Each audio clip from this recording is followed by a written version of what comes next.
Hello hello धेरै पछि आज चाहिँ हामी कतै बाहिर जाउँ भनेर आमा छोरा सिटिक्क पारेर हिँडेको अवस्था। पोखरामा पनि मजाले अक्सिजन लागेको छ। पहिला त निकै मान्छे हुन्थ्यो त्यहाँ सर्फिङ गर्नलाई, अहिले खासै छैन। गर्मी पनि छ, गर्मी भएर नि होला सायद।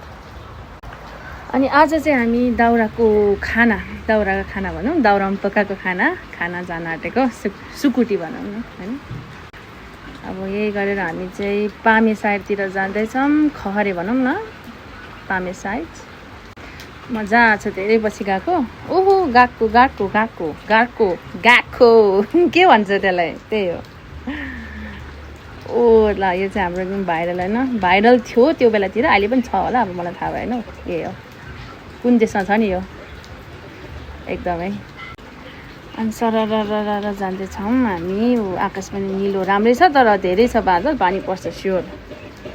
यहाँ पोखराको त केही भरै हुँदैन, फेरि कतिखेर पानी पर्छ कतिखेर घाम लाग्छ भनेर त।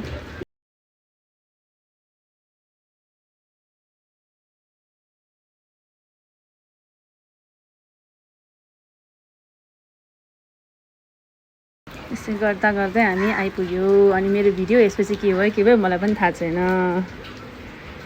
अनि हामी आइपुग्यो यता दाउरा खाना खान। अनि त्यहाँको दाइले हेलो, बाबु देखेर हेलो कति वर्ष भयो भनेर चाहिँ हाम्रो बाबु चाहिँ फेरि मतलब नयाँ नौलो मान्छेसँग खासै ट्याक्क जान्न, बोल्दैन क्या, अलि रोइहाल्छ, डराइहाल्छ भनौँ न।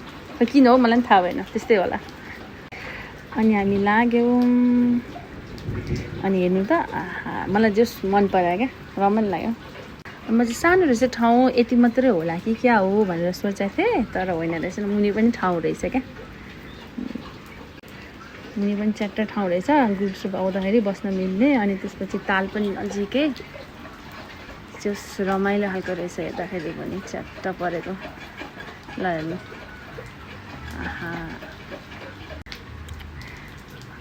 अनि त्यसपछि केही मगाइहाल्नु भन्ने कुरा, के मगाउन, खाना गएकै हामी त्यही सुकुटी र भात हो क्या अरे होइन। अनि हामी चुप्प लाग्दै सुकुटी भात मगाएँ। अनि बाबु भएपछि झन् त्यत्तिकै नि गाह्रो भइहाल्यो होइन।